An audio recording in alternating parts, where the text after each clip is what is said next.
All right, picture this. You respond to an office building to find a 35-year-old male complaining of flu-like symptoms. He's embarrassed that his coworkers called 911 and states he became nauseated shortly after lunch. He feels weak and generally punked out, and he had one episode of weird, unexplained sweating that's now resolved. His vitals are great, and he just wants to go home. He says he doesn't need an ED just because he ate some questionable food and got a stomach bug. I mean, all that's reasonable, right? But you're here, you might as well check him out. Your partner runs a quick 6 EKG.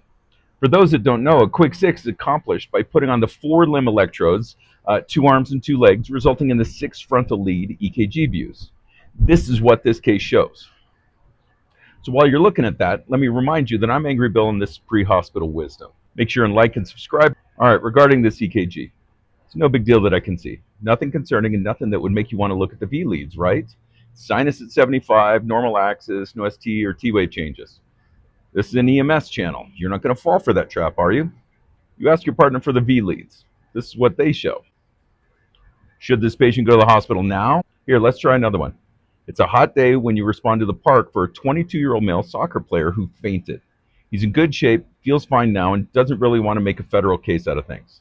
He asks that he just rest in the shade with plenty of water. You're about to agree. It seems like a reasonable plan, but your partner's new, and she runs a quick 6 EKG.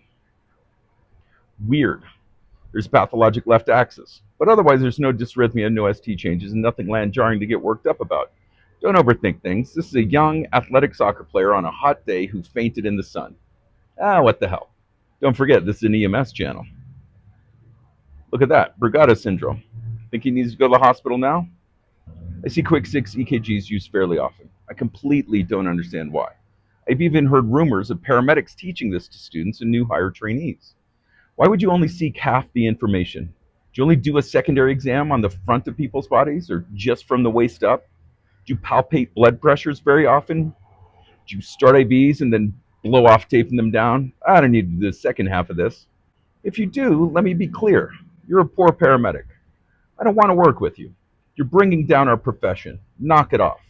It isn't 1998 anymore when we had LifePack 10s and couldn't look at the precordial leads. Oh wait, even then we would set up MCL leads. Medicine and medical technology has advanced. Keep up. You're getting left behind. In 2025, 12 leads is the current standard. Leaching the bad humors, masked pants, and frontal lead pre-hospital EKGs are no longer the expected practice. I timed myself a few times. I could put on the V leads in about 45 seconds. So I've been thinking about this and can only think of 3 reasons to check out only the frontal plane leads. The first is that CPR is going on. There's no need to get a 12 lead of VFib or asystole. It's pretty important to get a 12 lead as soon as possible after return of spontaneous circulation, though. The second reason not to immediately get a 12 lead is for privacy concerns. There are patients in an airport concourse or in the stands of a packed stadium, places like that, for whom lifting their shirt and maybe hoisting up a left breast is probably not cool at that moment. The obvious answer is to move them to a more private setting, but that isn't always immediately feasible. The third reason not to place V leads is because you're plumb lazy. Do not care about bundle branch blocks, ventricular hypertrophy, Brugada syndrome, hypertrophic cardiomyopathy, anterior ischemia, septal ischemia, low lateral ischemia, posterior infarcts, Welland waves, and all of the rest of the long list of findings that the V leads give you.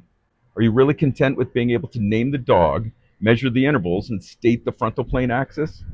Are those really the 3 reasons why you ran the EKG? Can you think of other reasons to not look at the precordial leads? I am literally asking. I can accept that there may be reasons that I haven't thought of.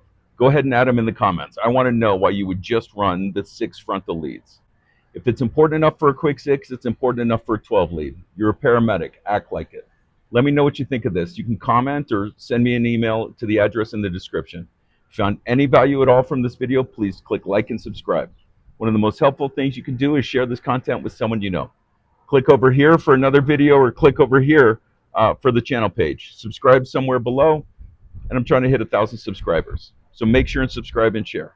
I'm Angry Bill. This is Pre-Hospital Wisdom. Until next time, stay safe.